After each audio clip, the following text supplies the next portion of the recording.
प्रिय शिक्षक साथियों, आप सभी का स्वागत है जीके स्टडीज में। आइए आज के क्लास में हम लोग देखेंगे गणित के कुछ महत्वपूर्ण प्रश्न जो कि सक्षमता 3 के लिए महत्वपूर्ण होगा। तो चलिए हम लोग बिना देरी किए स्टार्ट करते हैं प्रश्नों को। और प्लेलिस्ट का लिंक और दूसरे चैनल के वीडियो का लिंक जैसे स्टडी विथ राहुल 247 का इस वीडियो के डिस्क्रिप्शन बॉक्स में आपको मिल जाएगा। प्रश्न है 21.345 में 4 का स्थानीय मान है। तो देखिए 21, या थोड़ा सा मोटा कर लेते हैं पेन को, 21.345।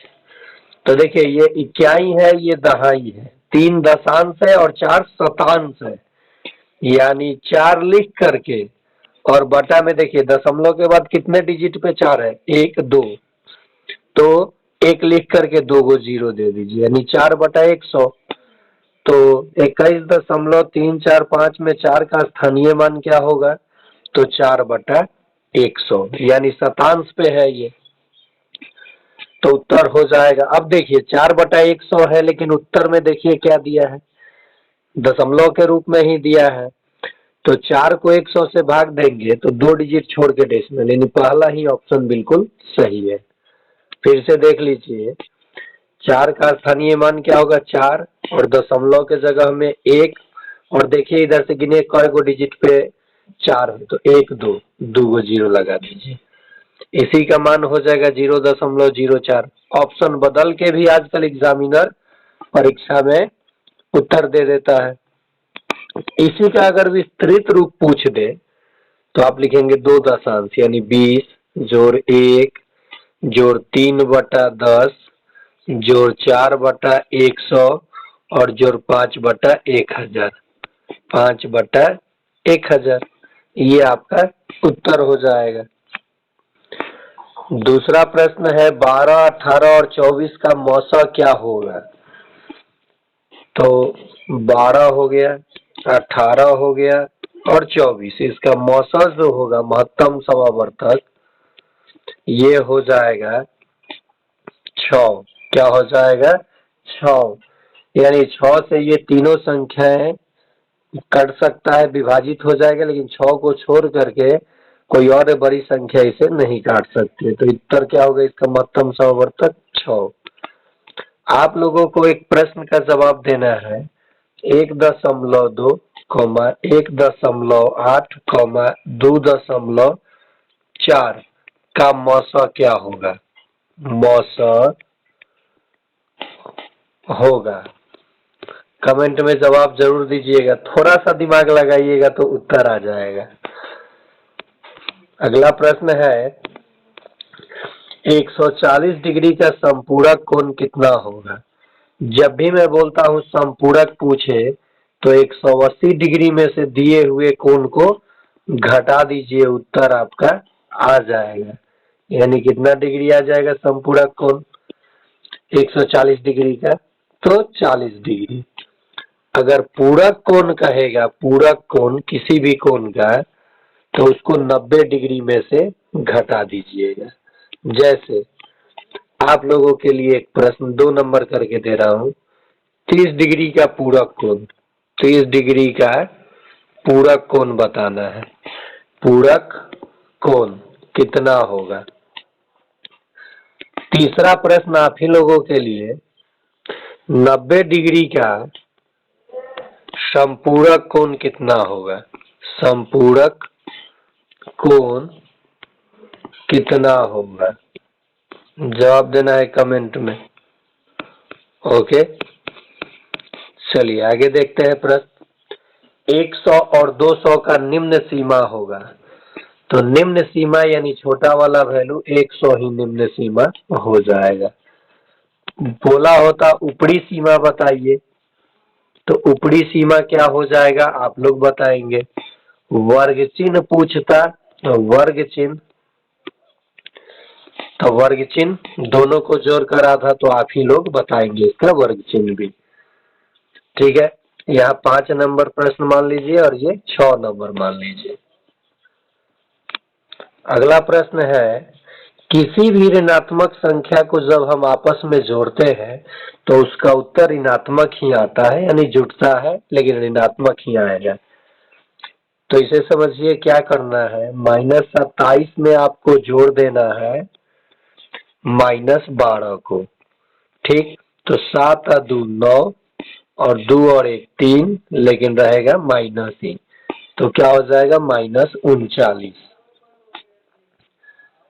अब मैं अगर कहूं कि 5 ऋण पूर्णांक को गुना करने पर, ऋण पूर्णांकों को गुना करने पर कितने क्या होगा, ऋण पूर्णांक होगा या धन पूर्णांक, तो कहेंगे ऋण पूर्णांक। ये आप आसानी से बता सकते हैं, ठीक है। आप लोगों के लिए 7 नंबर प्रश्न, 7 नंबर प्रश्न हो जाएगा -8 जोड़ -9 बराबर, कमेंट में जवाब आप लोग दीजिएगा। आ जाओ कनक। तो ये क्या बेटा पढ़ाएगी, आप भी पढ़ाओगी, आ जाओ। तो देखिए नेक्स्ट प्रश्न है बहुपद पे। तो यहाँ पे थोड़ा सा आप लोगों को 3-4 प्रश्न मैं बताऊंगा। देखिए x + 5, तो इसमें कितने पद है, 2 पद, तो ये द्विपद बहुपद है। कौन सा द्विपद बहुपद है? अगर मैं कहूँ 5x², तो इसमें एक गो पद है, तो एक पदी बहुपद है, एक पदी। ऐसे ही प्रश्न पूछ लेता है 3 गो पद होगा तो x² - 9x + 8, 1 2 3, 3 गो पद है तो त्रिपद बहुपद है। कैसा? त्रिपद बहुपद। मैं बहुपद का अलग से क्लास आपको कर दूंगा, आप आसानी से बता सकते हैं। नेक्स्ट है px = x² - 5x + 4, तो P1 का मान आपको बताना है। तो 1 का स्क्वायर -5 × 1 यानी -5 × 1 + 4, 1 का स्क्वायर कीजिएगा तो 1 होगा, -5 1 कम 5 जोड़ 4, 4 1 5, 5 से 5 खत्म, क्या हो जाएगा 0, उत्तर आ जाएगा। यानी x के जगह पर आप जब रखेंगे 1 तो उत्तर क्या आएगा 0। फिर से समझ लीजिए इस प्रश्न को, सभी x के जगह पे क्या रखना है, 1 रखना है। x के जगह 1 है, इसका स्क्वायर, घटाओ 5, x के जगह 1 और जोड़ 4, 1 का स्क्वायर 1, घटाओ 5 में 1 से गुना करेंगे -5 और जोड़ 4, 4 में ये 1 जुड़ जाएगा तो हो जाएगा 5, घटाओ 5, 5 में से 5 चला जाएगा, उत्तर क्या होगा 0। देखिए शिक्षक साथियों, जीके स्टडीज पे प्रॉब्लम हो चुका था पहले, जिसको मैंने सॉल्व कर लिया है। अब चैनल पे कोई प्रॉब्लम नहीं होगा, तो आप इसे जितना लाइक करते थे, प्यार देते थे, आप अपना प्यार बनाए रखें इस चैनल पे, और लाइक करें और आगे अपने दोस्तों को शेयर करें। नेक्स्ट है 4x + 12 बहुपद है, तो इसमें कै गो पद है, 2 गो, द्विपद बहुपद।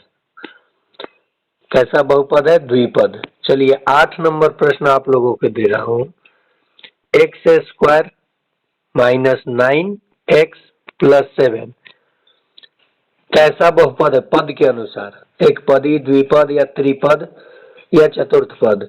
तो आपको कमेंट में जवाब देना है। चलिए आगे देखते हैं प्रश्न। प्रश्न है 12 11 15 17 10 का माध्यक है। तो माध्यक जब भी पूछे मीडियन, तो आप ऑब्जर्वेशन को बढ़ते या घटते क्रम में पहले सजाइएगा, तब जवाब देना होगा। तो 10, 10 से बड़ा 11, 11 से बड़ा 12, 12 से बड़ा 15, 15 से बड़ा 17। अब देखिए 1 2 3 4 5 ऑब्जर्वेशन ऑड संख्या में है, बीच वाला संख्या ही माध्यक हो जाएगा। अगर ये नहीं रहता 17 तब तो 2 गो बीच वाले संख्या को जोड़कर आधा कर देते हैं, उत्तर आ जाता। यानी सम संख्या में ऑब्जर्वेशन रहे तो बीच वाले को 2 गो संख्या बीच में आएगा, उसे जोड़ करके आधा करके लिख दीजिएगा, माध्यक आपको मिल जाएगा। अगला प्रश्न है 12 किलोग्राम और 23 ग्राम को किलोग्राम में बदलना है। तो ग्राम को किलोग्राम बदलने के लिए 1000 से भाग देते हैं। 3 को 0 है, 3 अंक छोड़ के डेसिमल 12.023 किलोग्राम हो जाएगा। कैसे किया मुझे भाग भी नहीं देना पड़ा। आप सबको तो पता है 1 केजी बराबर 1000 ग्राम, तो 1 ग्राम बराबर 1/1000 केजी, ये हो जाएगा। तो यहाँ देखिए 12 किलोग्राम 23 ग्राम को किलोग्राम में बदलना था। 12 जोड़ 23/1000, तो 12.3 अंक छोड़ के डेसिमल 3 को 0 है, तो 023 उत्तर हो जाएगा। अगला प्रश्न है 23, 28, 42, 50, 78 का परिसर है। तो 78 घटाओ 23, 8 में से 3 गया 5, 7 में से 2 गया 5, उत्तर क्या होगा। देखिए सबसे बड़े मान में से छोटा मान निकाल लिया जाता है। तो 8 में से 3 जाएगा तो 5 और 7 में से 2 जाएगा 5। कोई भी ऑप्शन नहीं दिया है, यानी 55 इसका उत्तर आना चाहिए था। ऑप्शन गलत सेट हो गया है, इसका ऑप्शन क्या होगा 55। अगला प्रश्न है प्रथम सम संख्या है। जो संख्या 2 से पूर्णतः विभाजित हो जाए, पूर्णतः, वो क्या होता है सम संख्या कहलाता है। तो प्रथम सम संख्या क्या है तो 2 है। प्रथम विषम संख्या क्या है तो 1 है। प्रथम प्राकृत संख्या क्या है तो भी 1 है। प्रथम पूर्ण संख्या क्या है तो 0 है। और 2 ही एक ऐसा सम संख्या है जो प्रथम अभाज्य संख्या भी है। क्या है अभाज्य संख्या। तो यहाँ पे 4 से 5 प्रश्न आप जान सकते हैं।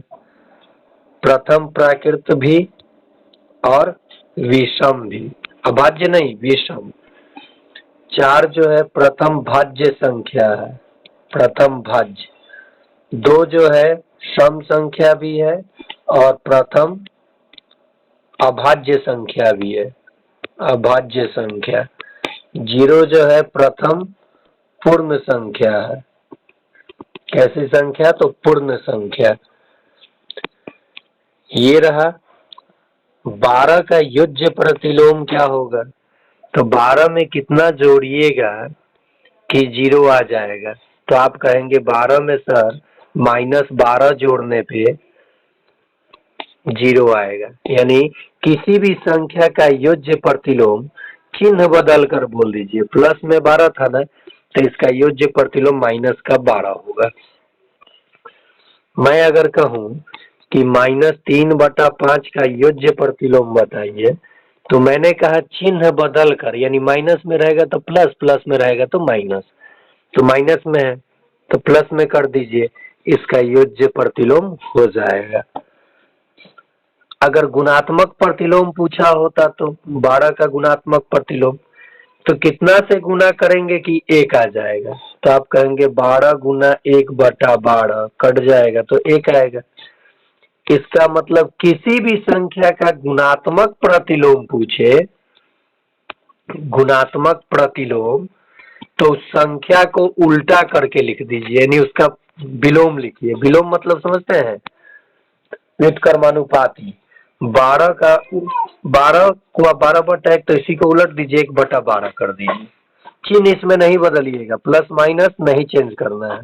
जैसे -3/8 का गुणात्मक प्रतिलोम क्या होगा, तो आप कहेंगे माइनस का 8/3। केवल इसे अंश को हर को अंश कर देना है, तो आपका उत्तर आ जाएगा। ठीक है। पाइप का आकार कैसा होता है, आकार से एक प्रश्न रहेगा ही रहेगा। तो पाइप जो होता है इस आकृति का, या बोतल हो गया, पाइप का टुकड़ा भी रहे तो ये क्या हो जाएगा बेलन हो जाएगा। बेलन का आयतन πr²h। बर्थडे टोपी या तंबू का आकार तो एक शंकु हो जाएगा। घन पासा का आकार, घन का आकार होता है। ईंट हो गया, बहुत सारा ईंट हो गया, घर का कमरा, माचिस का बॉक्स, ज्योमेट्री बॉक्स, ये सब घनाभ हो जाता है। रेखाखंड के कितने अंत बिंदु होते हैं? तो रेखाखंड के 2 अंत बिंदु होते हैं, 2 अंत बिंदु होते हैं। बात कर ली जाए कि रेखा की, तो रेखा की कोई अंत बिंदु नहीं होते हैं, कोई अंत बिंदु नहीं। याद रखिएगा, रेखा का कोई भी अंत बिंदु नहीं होता है। लाइन का इंग्लिश में इसको लाइन बोलते हैं। Line has no finite length, यानी इसका कोई निश्चित माप भी नहीं होता है। इसी में देख लीजिए आप लोग, किरण, किरण के पास एक अंत बिंदु होता है, एक अंत बिंदु। तो ये रहा आप लोगों के लिए गणित का कुछ महत्वपूर्ण प्रश्न, जो कि सक्षमता 3 में देखने को मिलेगा। और साथ ही साथ आप चैनल पे बने रहे प्रतिदिन। अभी आप लोगों का स्टडी कम हुआ है, मुझे दिख रहा है। प्रतिदिन आप अपना 30 मिनट दीजिए, जो भी सक्षमता 3 की तैयारी कर रहे हैं या फिर जो भी हमारे चैनल के साथ जुड़े हुए थे। तो आज के लिए इतना ही।